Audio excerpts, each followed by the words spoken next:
Aujourd'hui, Carambolage innove, car si ce monsieur que vous reconnaissez est bien sûr un monsieur français, figurez-vous que ce monsieur-ci, mais oui, que vous connaissez bien lui aussi, est également un monsieur français.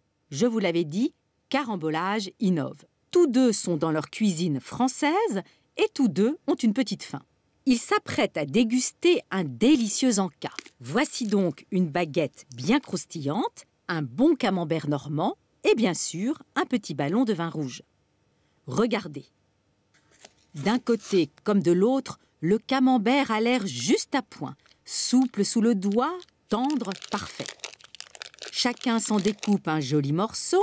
Voilà. Miam. Allez, encore un petit bout. On aimerait bien être à leur place. Bon, il faut maintenant remballer le camembert. Et c'est là que les choses diffèrent, nous découvrant deux types de Français bien distincts. À gauche, ce monsieur français referme bien le papier autour du camembert. Voilà, il le replace dans sa boîte en bois et repose le couvercle sur le dessus.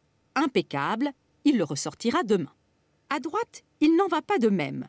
Regardez, voilà que ce monsieur français, lui, nous présente une boîte en plastique ronde, une boîte bien particulière, munie d'une paroi en plastique sur le couvercle et d'une autre dans la boîte. Vous voyez? Notre ami cale son camembert dans la boîte le long de la paroi fixe, comme ceci, puis il case tant bien que mal son camembert dans la boîte sous le regard étonné de son compatriote.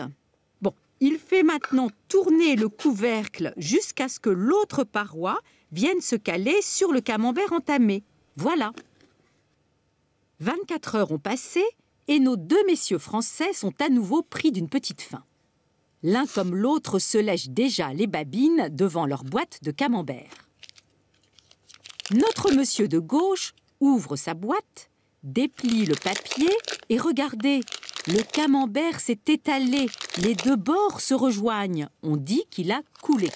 Eh bien, voyez, notre monsieur n'en semble que d'autant plus ravi. Avec gourmandise, il commence par couper cette partie molle, fondante, goûtue, dont il se délecte sans plus attendre, sous l'œil quelque peu réprobateur de notre autre ami français qui regarde ses agissements avec un certain dégoût. Lui aussi ouvre sa boîte à camembert.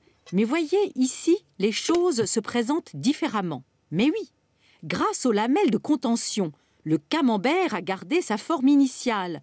Bord impeccable, coupé au cordeau. Ce monsieur est très satisfait. Son camembert est propre, il ne s'est pas avachi, il a gardé contenance. Ceci n'inspire que dédain à notre autre ami français qui, lui, pense que son compatriote passe à côté de l'un des grands plaisirs que procure un bon camembert, l'un des grands plaisirs de la vie d'un Français tout court.